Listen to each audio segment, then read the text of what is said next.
Hello दोस्तों, आपका हमारे यूट्यूब चैनल में स्वागत है। दोस्तों, आज हम पढ़ेंगे कक्षा 10 इतिहास पुस्तक औद्योगिकीकरण का युग। तो आपको क्या करना है, इस वीडियो को अंत तक देखना है, तभी आपके लिए वीडियो अच्छे से समझ आ पाएगा। और यदि वीडियो अच्छा लगे तब लाइक करके आपको ज़रूर जाना है। तो आइए चलते हैं हमारे चैप्टर तरफ, यानी पाठ्य तरफ। क्या कहा गया है? ईटी फॉल म्यूजिक कंपनी ने सन 1900 में संगीत की एक किताब प्रकाशित की थी, जिसकी जल्द पर दी गई तस्वीर में नई सदी के उदय, डॉन ऑफ द सेंचुरी चित्र पहला का ऐलान किया था। जैसा कि आप इस चित्र में देख सकते हैं, तस्वीर के मध्य में एक देवी जैसी तस्वीर है। यह देवी हाथ में नई शताब्दी की ध्वजा के लिए प्रगति का फरिश्ता दिखाई देती है।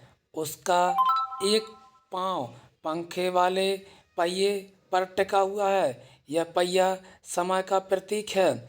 उसकी उड़ान भविष्य की ओर है। उसके पीछे उन्नति के चिन्ह तैर रहे हैं। रेलवे, कैमरा, मशीनें, प्रिंटिंग प्रेस और कारखाना। मशीन और तकनीकी मशीन और तकनीक का यह महिमामंडन एक अन्य तस्वीर में और भी ज़्यादा साफ दिखाई देता है। यह तस्वीर एक व्यापारिक पत्रिका के पन्नों पर 100 साल से भी पहले छपी थी। चित्र दूसरे, इस तस्वीर में दो जादूगर दिखाए गए हैं। ऊपर वाले हिस्से में प्राच्य यानी ओरिएंट इलाके का अलादीन है, जिसने अपने जादुई चिराग को रगड़कर एक भव्य महल का निर्माण कर दिया है। नीचे एक आधुनिक मैकेनिक है, जो अपने आधुनिक औजारों से एक नया जादू रच रहा है। वह पुल, पानी के जहाज, मीनार, गगनचुंबी इमारतें बनाता है। अलादीन पूरब और अतीत का प्रतीक है। मैकेनिक पश्चिम और आधुनिकता का। ये तस्वीरें आधुनिक विश्व की विजय गाथा कहती हैं। इस गाथा में आधुनिक विश्व द्रुत तकनीकी बदलावों व आविष्कारों, मशीनों व कारखानों, रेलवे और वाष्पोत्सर्जों की दुनिया के रूप में दर्शाया गया है।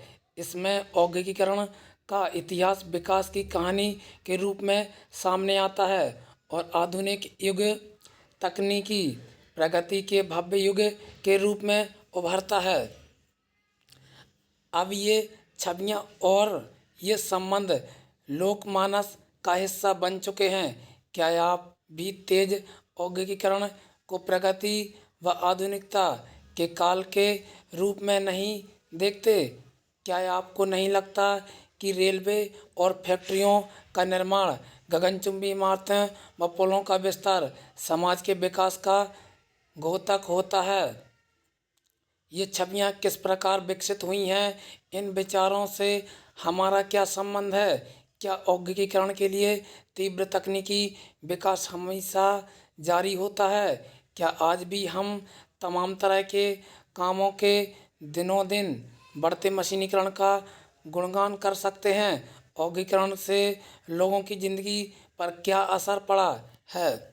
ऐसे सवालों का जवाब देने के लिए हमें औद्योगिकीकरण के इतिहास को समझना पड़ेगा। इस अध्याय में हम यही इतिहास पढ़ेंगे। यहाँ हम दुनिया के पहले औद्योगिक राष्ट्र ब्रिटेन और उसके बाद भारत में औद्योगिकीकरण का अध्ययन करेंगे, जहाँ औद्योगिक बदलावों का पैटर्न औपनिवेशिक शासन से तय हो रहा था। आगे चलते हैं। औद्योगिक क्रांति से पहले औद्योगिकीकरण को अक्सर हम कारखानों के विकास के साथ ही जोड़कर देखते हैं। जब हम औद्योगिक उत्पादन की बात करते हैं तो हमारा आशय फैक्ट्रियों में होने वाले उत्पादन से होता है, और जब हम औद्योगिक मजदूरों की बात करते हैं तो भी हमारा आशय कारखानों में काम करने वाले मजदूरों से ही होता है। औद्योगिकीकरण के इतिहास अक्सर प्रारंभिक फैक्ट्रियों की स्थापना से शुरू होते हैं, पर इस सोच में एक समस्या है। दरअसल इंग्लैंड और यूरोप में फैक्ट्रियों की स्थापना से भी पहले ही अंतर्राष्ट्रीय बाजार के लिए बड़े पैमाने पर औद्योगिक उत्पादन होने लगा था। यह उत्पादन फैक्ट्रियों में नहीं होता था। बहुत सारे इतिहासकार औद्योगिकरण के इस चरण को आदि औद्योगिकरण, प्रोटो इंडस्ट्रियलाइजेशन का नाम देते हैं। 17वीं और 18वीं शताब्दी में यूरोपीय शहरों के सौदागर गांव की तरफ रुख करने लगे थे। वे किसानों और कारीगरों को पैसा देते थे और उनसे अंतर्राष्ट्रीय बाजार के लिए उत्पादन करवाते थे। उस समय विश्व व्यापार के विस्तार और दुनिया के विभिन्न भागों में उपनिवेशों की स्थापना के कारण चीज़ों की मांग बढ़ने लगी थी। इस मांग को पूरा करने के लिए केवल शहरों में रहते हुए उत्पादन नहीं बढ़ाया जा सकता था। वजह यह थी कि शहरों में शहरी दस्तकारी और व्यापारिक गिल्ड्स काफ़ी ताकतवर थे। ये गिल्ड्स उत्पादकों के संगठन होते थे।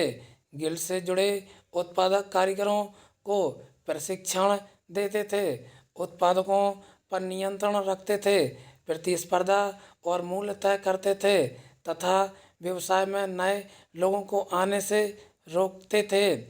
शासकों ने भी विभिन्न गिल्ड्स को खास उत्पादकों के उत्पादन और व्यापार का एक अधिकार दिया हुआ था। फलस्वरूप नए व्यापारी शहरों में कारोबार नहीं कर सकते थे, इसलिए वे गांवों की तरफ जाने लगे। गांव में गरीब काश्तकार और दस्तकार सौदागरों के लिए काम करने लगे। जैसे कि आपने पिछले साल की पाठ्य पुस्तक में देखा है, यह एक ऐसा समय था जब खुले खेत खत्म होते जा रहे थे और कॉमन्स की बाड़ाबंदी की जा रही थी। अब तक अपनी रोजी रोटी के लिए साझा जमीनों से जलावन की लकड़ी, बेरियां, सब्जियां, भूसा और चारा आदि बीनकर काम चलाने वाले छोटे किसान, कॉटेजर और गरीब किसान आमदनी के नए स्रोत ढूंढ रहे थे। बातों के पास छोटे मोटे खेत तो थे, लेकिन उनसे घर के सारे लोगों का पेट नहीं भर सकता था। इसलिए जब सौदागर वहां आए और उन्होंने माल पैदा करने के लिए पेशगी रकम दी तो किसान फौरन तैयार हो गए। सौदागरों के लिए काम करते हुए वे गांव में ही रहते हुए अपने छोटे छोटे खेतों को भी संभाल सकते थे। आगे चलते हैं।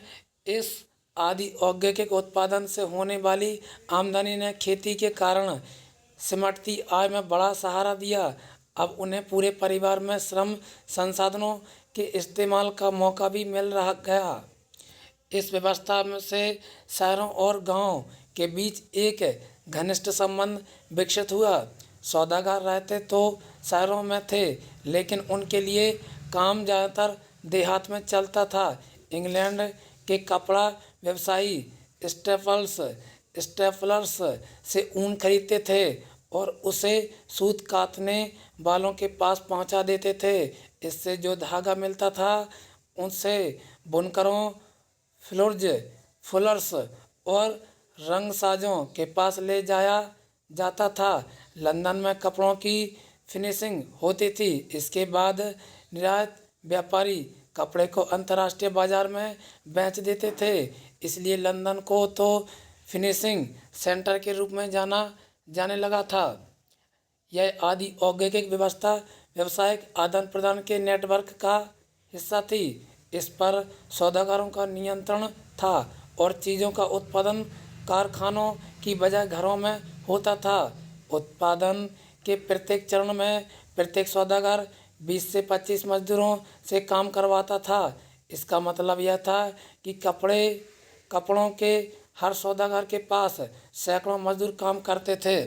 आगे देख लेते हैं कारखानों का उदय कैसे होता है। इंग्लैंड में सबसे पहले 1730 के दशक में कारखाने खुले, लेकिन उनकी संख्या में तेज़ी से इजाफा 18वीं सदी के आखिर में ही हुआ। कपास यानी कॉटन नए युग का पहला प्रतीक थी। 19वीं सदी के आखिर में कपास के उत्पादन में भारी बढ़ोतरी हुई। 1760 में ब्रिटेन अपने कपास उद्योग की ज़रूरतों को पूरा करने के लिए 25 लाख पौंड कच्चे कपास का आयात करता था। 1787 में यह आयात बढ़कर 220 लाख पौंड तक पहुंच गया।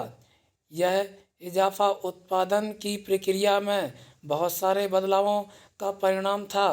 आइए देखें कि यह बदलाव कौन से थे। 18वीं सदी में कई ऐसे आविष्कार हुए जिन्होंने उत्पादन प्रक्रिया कार्डिंग एडना का कताई और लपेटने के हर चरण की कुशलता बढ़ा दी। प्रति मजदूर उत्पादन बढ़ गया और पहले से ज़्यादा मजबूत धागों व रेशों का उत्पादन होने लगा। इसके बाद रिचर्ड आर्कराइट ने सूती कपड़ा मिल की रूपरेखा सामने रखी।